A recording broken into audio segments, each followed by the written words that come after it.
We are nearly there, folks. Nearly there. The penultimate player report card for 2023. Penultimate's probably too fancy a word for my boy Heaven. So let's go second last. Second last. And it's been a marathon, and it's probably dragged on a little bit too long, to be perfectly honest.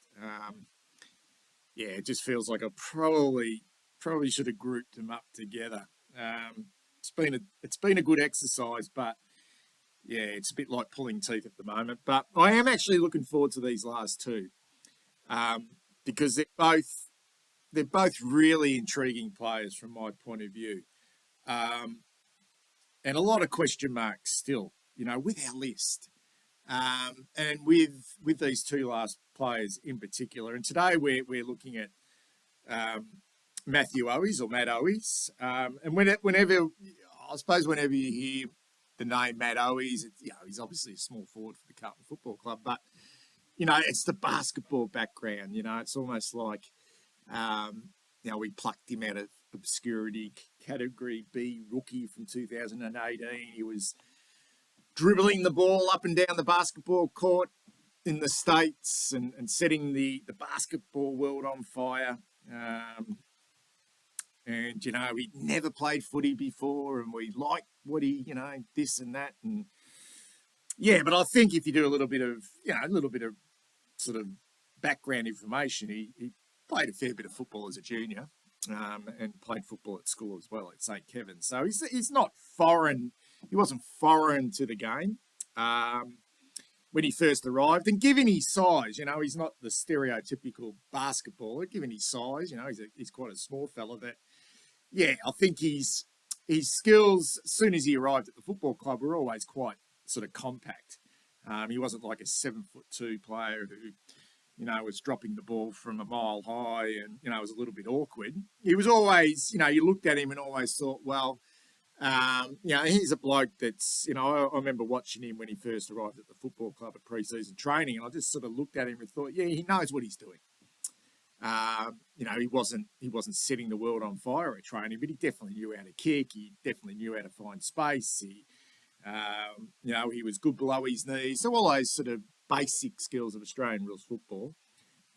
He was okay. It was just about whether he could adapt to the modern game, and learn the way the game's played at the top level. And I think he's done. When you look at him, and most of his late teenage years and his sort of early adulthood was spent playing basketball. I think he's done okay, and it's been a pretty shrewd pickup, to be perfectly honest. It wasn't like we were crying out for small forwards when he arrived at the football club in 2018. He's sort of worked his way slowly to become a handy. I call him a handy AFL footballer. Whether he can, I suppose, take his game to another level is still questionable. And whether what he does now is going to be, I suppose, good enough in the fabric of the whole setup, we're just going to have to wait and see, because there's still a lot of queries on our smalls, given that they are relatively young and inexperienced, and how that looks, how our front half looks.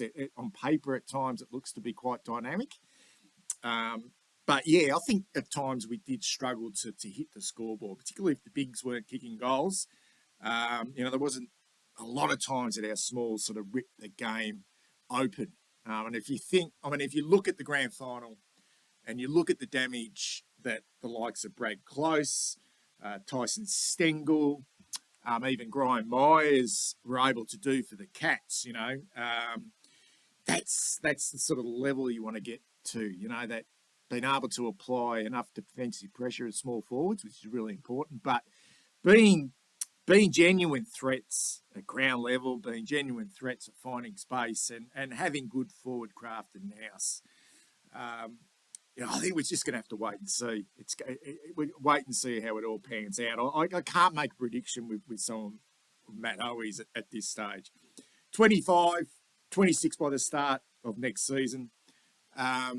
He's now clocked up to 31, 17 games this year, 4 years at the football club.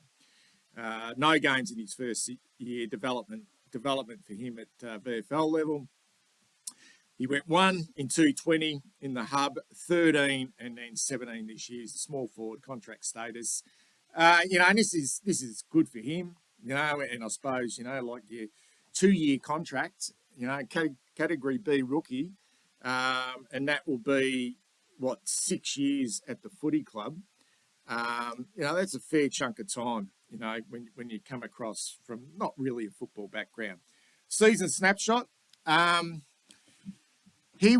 think he's somewhat of a favourite, really. I think, internally, I think they really like him. I think the coach likes him, had him in his plans in the pre-season.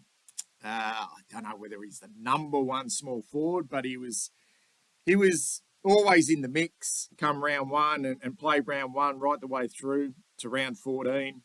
And if it hadn't been for a calf injury, he would have played every game, because it wasn't like his form, in regards to kicking goals or or winning a lot of the ball. He was just playing a particular role that obviously the coaches really rated and his teammates really rated. The bullshit came though. He was a late out against the Dockers in round 15. Hurt himself in the warm up. And then the injury report that week going into the round 16 clash against the Saints was, something along the lines of, he was experiencing calf tightness in the warm up, and would be a test to play later in the week. He would be a test to play against the Saints with the round 16 clash. And guess what? We didn't see him until round 20 against Adelaide. So he missed 5 weeks with calf tightness, and the test to play in round 16. And he came straight back in. It wasn't like he was, you're a sort of fringy type player.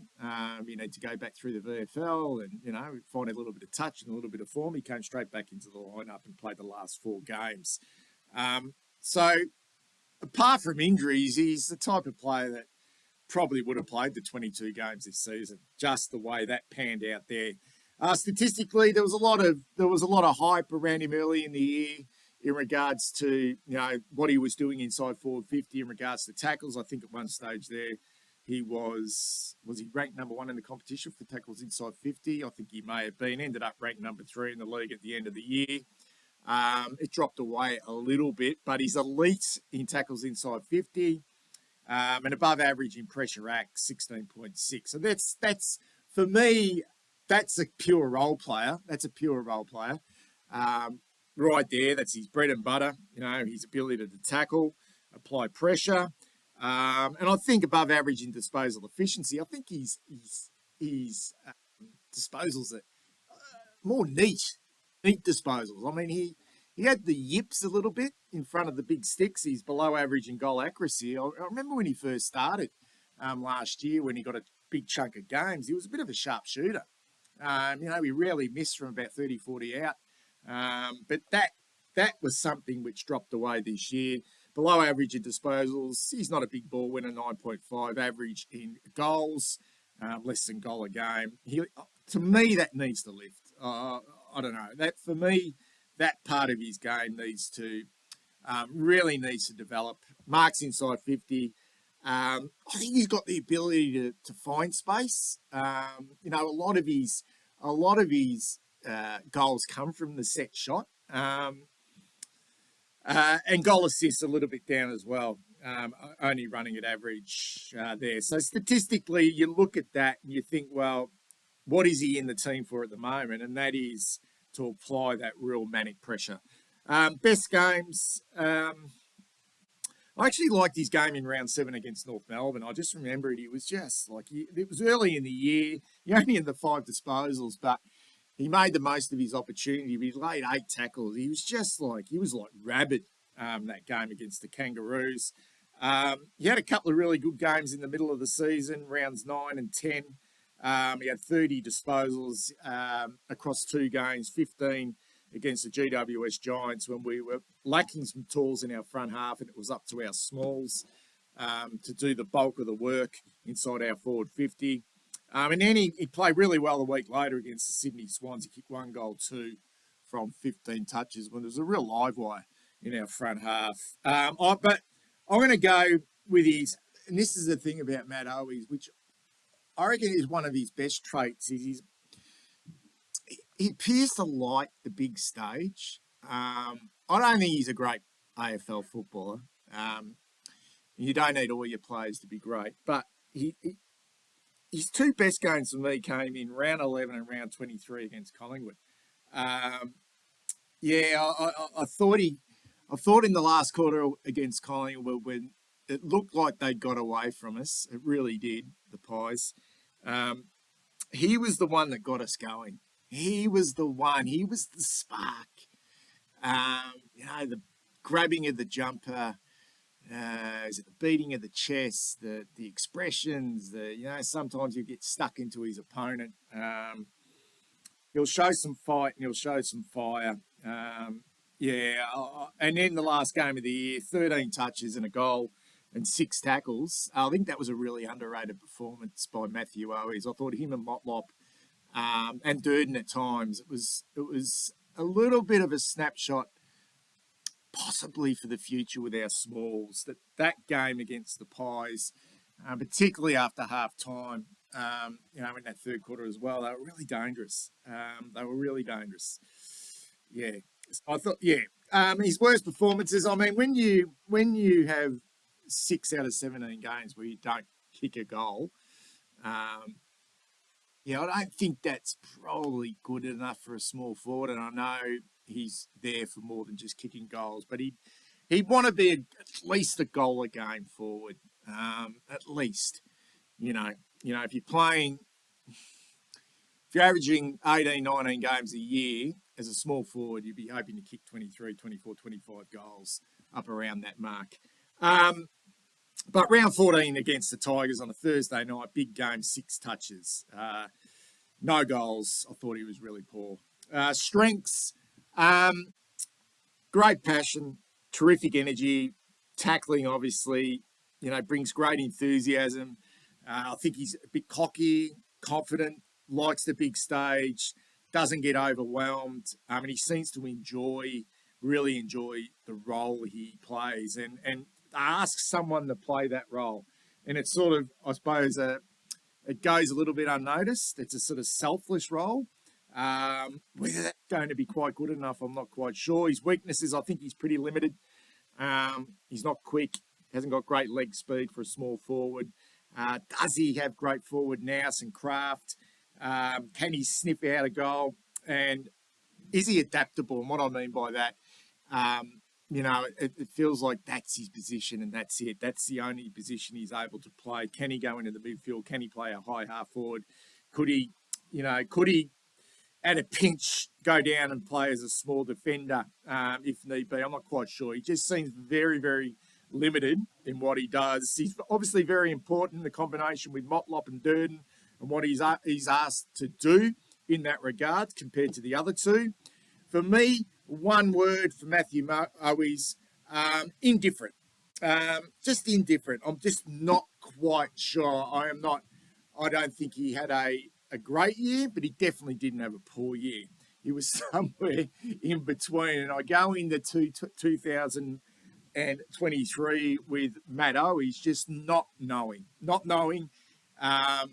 exactly whether he's going to be the answer for us. I gave him a 5 out of 10. Tell me what you think about Matthew Owies. Speak soon.